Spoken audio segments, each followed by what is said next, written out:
This video is sponsored by Aniba.com, a fairly new online marketplace where you can get game keys and gift cards for PC, Xbox, PSN, Nintendo and much more. Check out the fantastic weekly deals with up to 70% off. Use the code IKARI during the registration to get another 3% off of every purchase, and have a fun time gaming. Hello and welcome to Fallout 4 mods and more. This video is dedicated to a very special shithead who just won't stop telling people to reinstall their game. But the real question here is, why the heck would I uninstall it in the first place?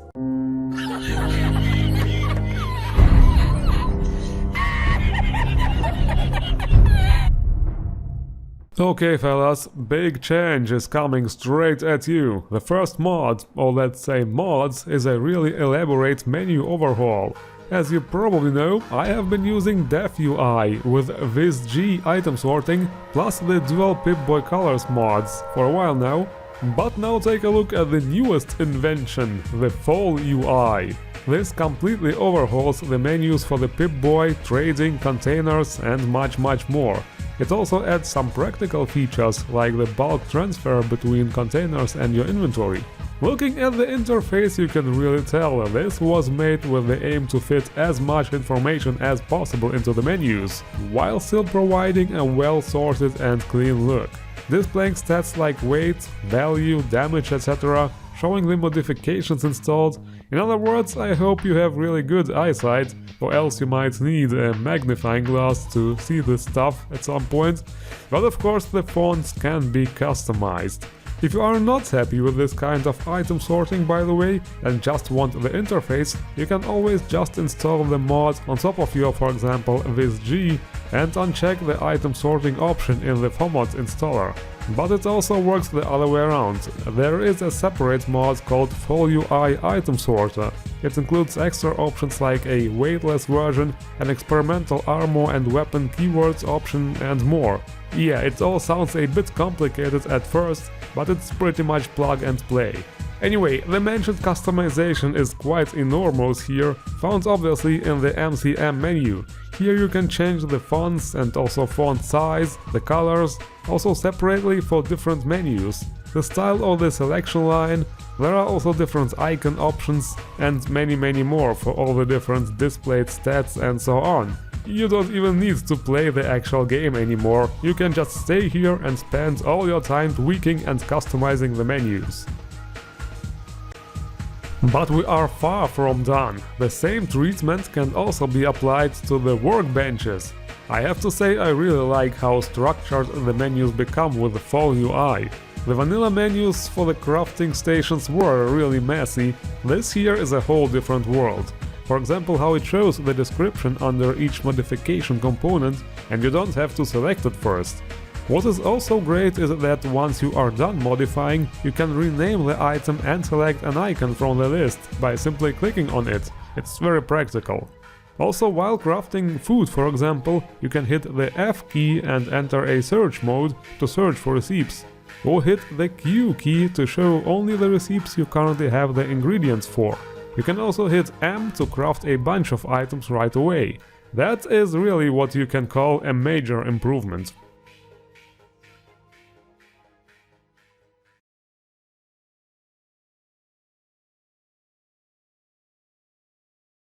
And another very important menu is of course the map. FallUI covers that too, because if we want to overhaul menus, we shall overhaul them all, right? Similar features here for the map too. Different colors, customizable icons, also an improved zoom. You can also bring up a list of all locations, and it will even calculate the approximate travel time needed to reach your destination. Yeah, welcome to Fallout Maps. Very cool. But do they also consider the calculation of traffic jams caused by supermutants driving to work to their local terrorizing office in the morning? I don't know, ladies and gentlemen, I don't know. So, are we about done yet? Well, let's not forget the sleep and wait menus. There is a mod for that too. Those have also received a very nice overhaul. Just look how modernized the interface looks now. Very fancy. It is possible to click on one of those buttons and select the wake up time, instead of setting the amount of hours manually. That's also very convenient. You can even wait many days with just one simple click. Really nothing to complain about here. Okay, almost done. The last part of the menu overhaul marathon are the confirm boxes. This one is fairly simple though, it just gives them a better look and some customizability as well. For example, auto-confirm trades to save some time.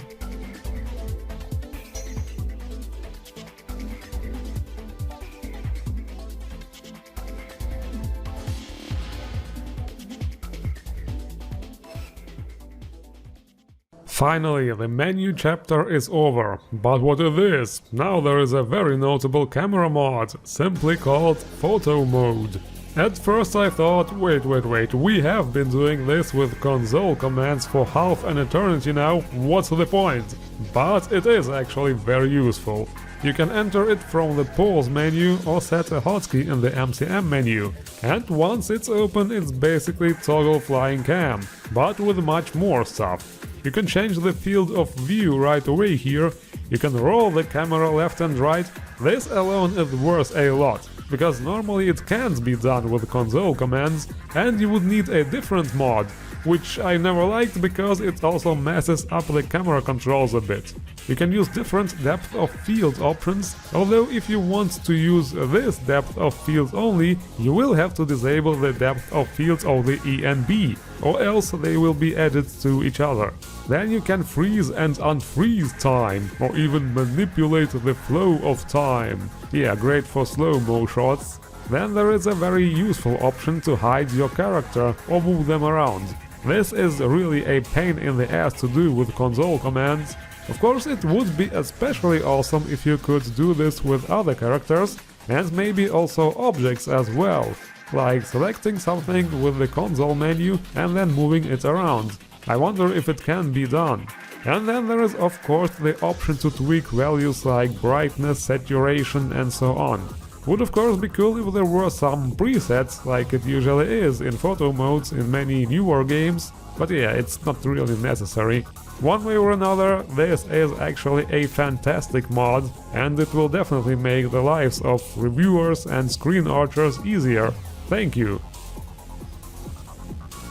And speaking of taking beautiful screenshots, here is a mod to help us with that. Sunlight Alignment Tweak.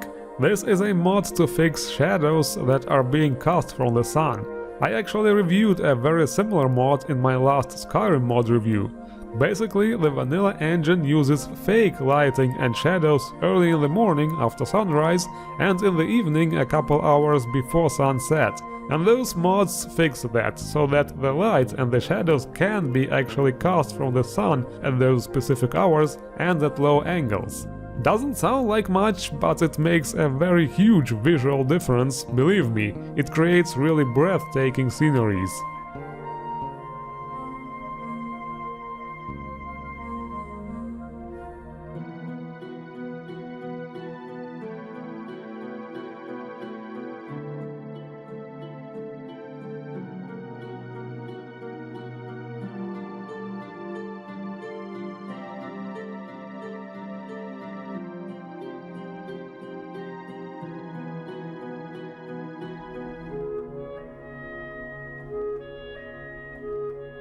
But okay, before we start with the actual action, here is your daily doses of immersion. Cough! No, that's what the mod is actually called. Yes, somebody made a coughing mod.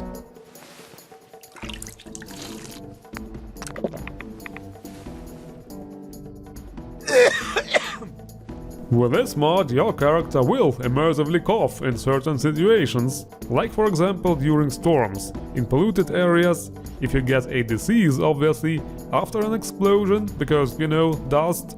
You can set whether masks protect you from some effects and also whether it alerts enemies when you sneak and cough. Just imagine you are sneaking and then and everybody notices you. Yeah, that would be really annoying. I mean immersive. A bit of both, actually. You decide.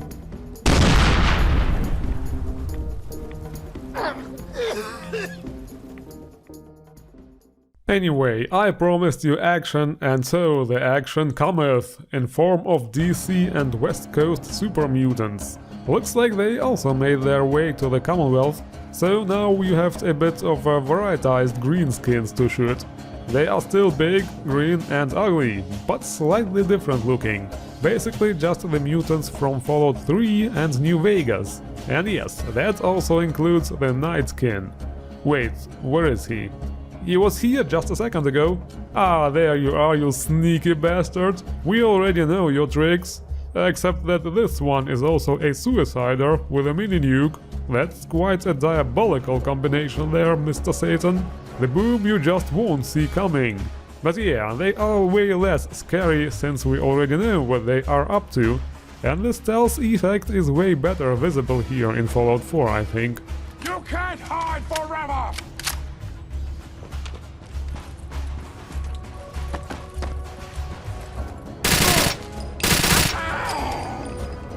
And the other horrible creature that made its way to the Commonwealth is the gecko. I'm just kidding, just look at them, they are so adorable. And it's actually quite an awesome mod, because those creatures have a custom skeleton and animations. First time I see something like that, to be honest. Usually it's just a different model rigged to an existing creature. The geckos come in different sizes and forms. Some of them even have the ability to breathe fire. They do decent damage and can be formidable foes. Now what if we make them 100 times bigger and then make the fire breath blue? You know what I'm talking about, right? But anyway, this is by far not all this mod has to offer. You can actually take the eggs you find on those creatures back to one of your settlements and hatch them. Then you can sell the geckos once they are hatched. But oh, look at them, they are so cute. They make really good pets, I think. And also emergency rations should the harsh post-apocalyptic wasteland require it. Very practical. But if you are still not satisfied, here is a small quest where you can get your very own gecko follower.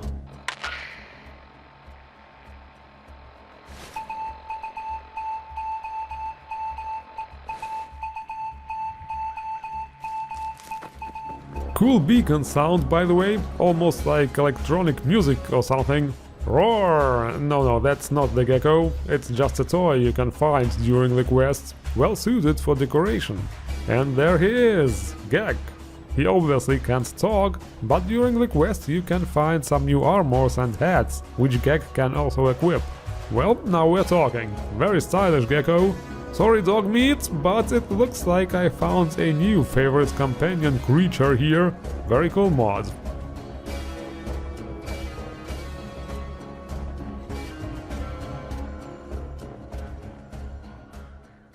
So, in case any Godzillas do show up, we need some serious protection, and I think I know just the thing. T65 power armor. Holy shit, now that's the armoriest looking power armor ever. It's literally like wearing a tank.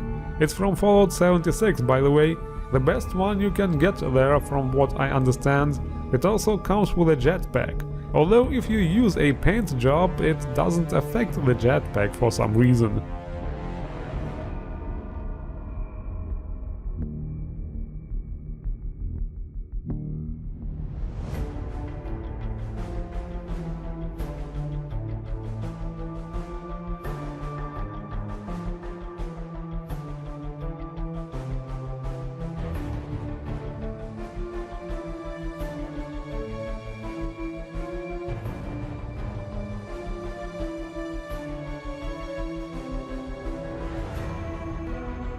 And for the females we get Park Coventry outfit. This one is from Call of Duty Cold War.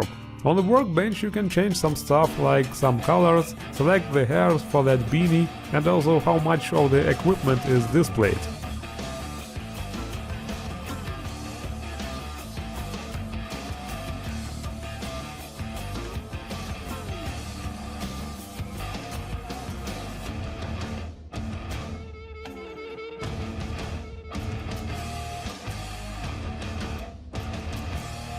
And also the Domino Lynx outfit. This one is from Modern Warfare.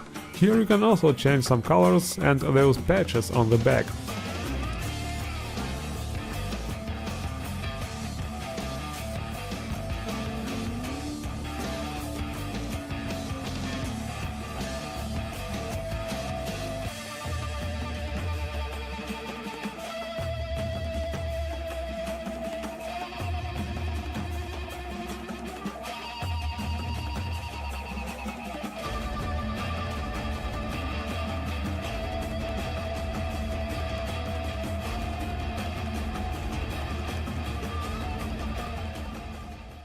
Okay, there is also a new interesting looking quest mod around called Old Time Religion. It can be started by visiting this fellow Eli near the Wicked Shipping Fleet lockup.